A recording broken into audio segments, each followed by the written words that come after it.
시청자 여러분 안녕하십니까? 빅5 소식을 시작하겠습니다. 첫 번째 소식입니다. 워싱턴주의 한 고등학교에서 13일 오전 10시경 총격 사건이 발생해 학생 1명이 숨지고 3명이 다쳤다고 AP통신이 보도했습니다. 이날 총격 사건은 워싱턴주 시애틀에서 285마일 떨어진 스포케인 지역 프리먼 고등학교에서 총기를 든 용의자가 총탄 6발을 발포했습니다. 학교 측은 총격 사건이 나자 즉각 캠퍼스를 폐쇄했습니다. 스포케인 카운티 경찰은 학교 구내를 수색해 총격범을 바로 체포했으며 용의자의 신원이나 범행 동기는 아직 알려지지 않았습니다. 이 사고로 1명이 숨지고 3명은 부상을 입어 병원으로 후송됐습니다. 다행히 부상자들은 생명에는 지장이 없는 것으로 전해졌습니다. 일부 현지 언론은 총격을 받은 사람이 사망자를 포함해 모두 6명이라고 보도했습니다. 한편 미국 내에서는 9월 새학기에 접어들면서 총격 사건이 잇따르고 있습니다. 지난 8일에도 오하이오주 콜럼버스 시내에 있는 소시어토 고등학교 구내에서도 총격 사건이 발생했습니다. 제18기 민주평화통일 자문위원회 시애틀 협의회 임원 첫 상경례가 지난 12일 오후 6시 40분 터클라 소재 평통 사무실에서 열렸습니다. 노덕한 시애틀 협의회장은 이날 임원진을 확정 발표하고 앞으로 2년 동안 특히 이산가족 상봉 부분에 중점을 두고 사업을 펼쳐나가겠다는 포부를 밝혔습니다.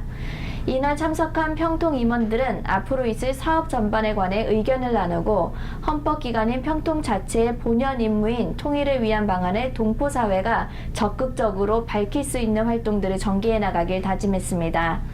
이에 앞서 오전 11시에는 노덕한 회장, 김순아 수석부회장, 윤하영 간사, 홍윤선, 황교 부회장 등이 시애틀 총영사관에서 문덕호 총영사로부터 임명장을 전수받았습니다. 노 회장은 기타 위원들의 위촉장은 11월 초 18기 평통 출범식에서 김덕용 평통 수석부의장이 참석한 가운데 전달될 예정이라고 밝혔습니다.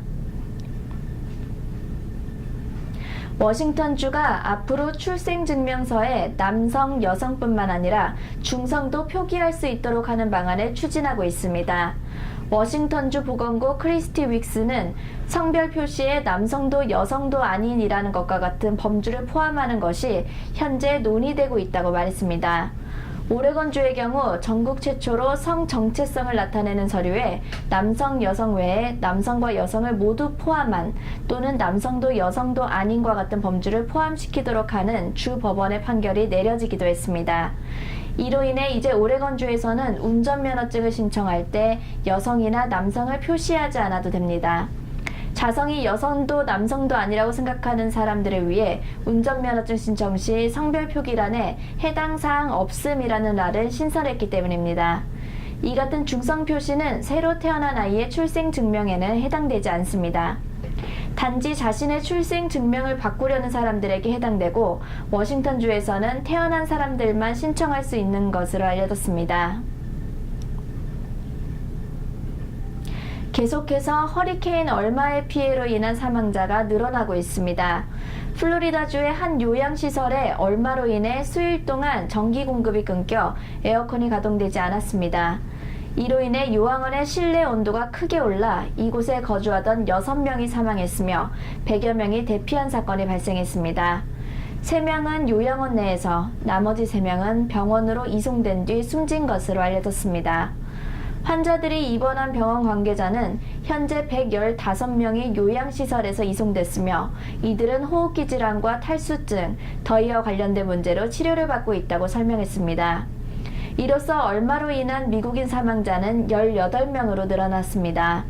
이번 허리케인 얼마로 인해 플로리다 전체 인구의 4분의 3인 1,500만 명에게 전력 공급이 차단됐습니다.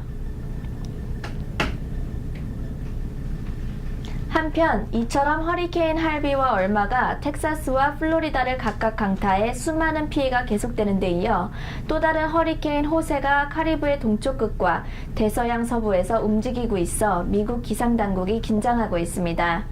13일 미 국립 허리케인 센터에 따르면 호세는 현재 카리브해 북부 영국령 터크스 케이커스 제도에서 북동쪽으로 300마일 떨어진 해상에 자리 잡고 있습니다. 다행히 호세는 이번 주말까지는 최고 풍속 90마일 미만의 카테고리 1등급 허리케인으로 약화될 것으로 예보됐지만 현지 언론은 호세의 진로에 대해 너무 안이하게 받아들여서는 안 된다고 경고했습니다.